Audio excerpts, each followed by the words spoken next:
What's going on, everyone? I am Ernest Dove. This is the New York Mets Dove Report, continuing my Mets top 30 prospect countdown. I'm now at number 8, and I'm going with the youngest player on my list, 18-year-old Elian Peña. And he'll be age 18 throughout the 2026 season.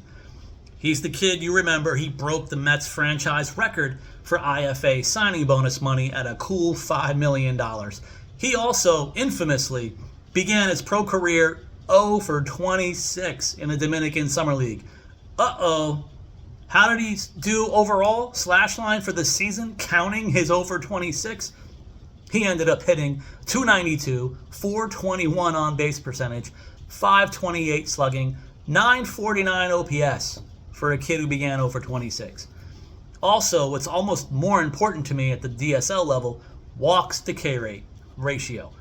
36 walks, 36 Ks, an even split for the season. He also had 21 stolen bases. Defensively, he played second base and short. Offensively, so far, or even projectable-wise, at the moment, at 18 years old, he looks like more of a gap-to-gap hitter. Hasn't been showing power yet as a 17, 18-year-old, way down Dominican Summer League.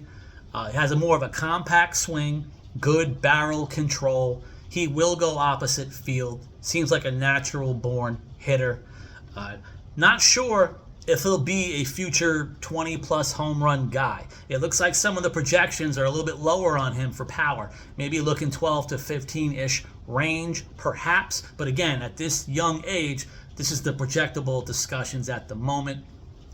He's not seen as a very flashy defender. He's, again, obviously has this high of a signing bonus. He's going to play a lot of short. They already have him a little bit at second. Trying to discover if his average-ish to maybe above average arm could also play at third base. Maybe that's a future option for him as well. And I'm wondering if these are some of the things why $5 million bonus, 949 OPS actually showing what he can do. Why are some of the other national publications not super high on him, even amongst his peers from the 2025 IFA class? I would think perhaps it's because of the perception of the power or lack thereof, and the glove. How good can the glove be later in his future?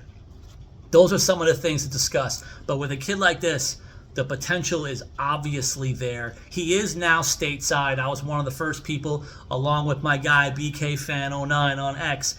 He also was stating about Elian Peña being stateside, so he will play out the season stateside. My opinion, I would guess, project, assume he'll probably break camp down in the complex league just to get a few weeks under his belt stateside before presumably heading to St. Lucie, all the way on the other field in the Florida State League. I would assume that's where he's going to end the 2026 minor league season. We'll see how things play out. Again, he's a lefty bat. We know what's going to happen in high A if he gets there and when he gets there with the winds howling. The winds aren't that wonderful with the weather as well in South Florida, so you may not see many home runs at the Complex League or the Florida State League. So let's first continue to focus on his walk-K ratio and the gap-to-gap power. Maybe look at the doubles in 2026. That'll determine how high of a prospect he can truly be. Can he be a top 3 prospect? Probably going to be based on how well he's now perceived defensively stateside and the home run power. That's my thoughts. I'll see you guys next time continuing this countdown. Thank you guys for your support.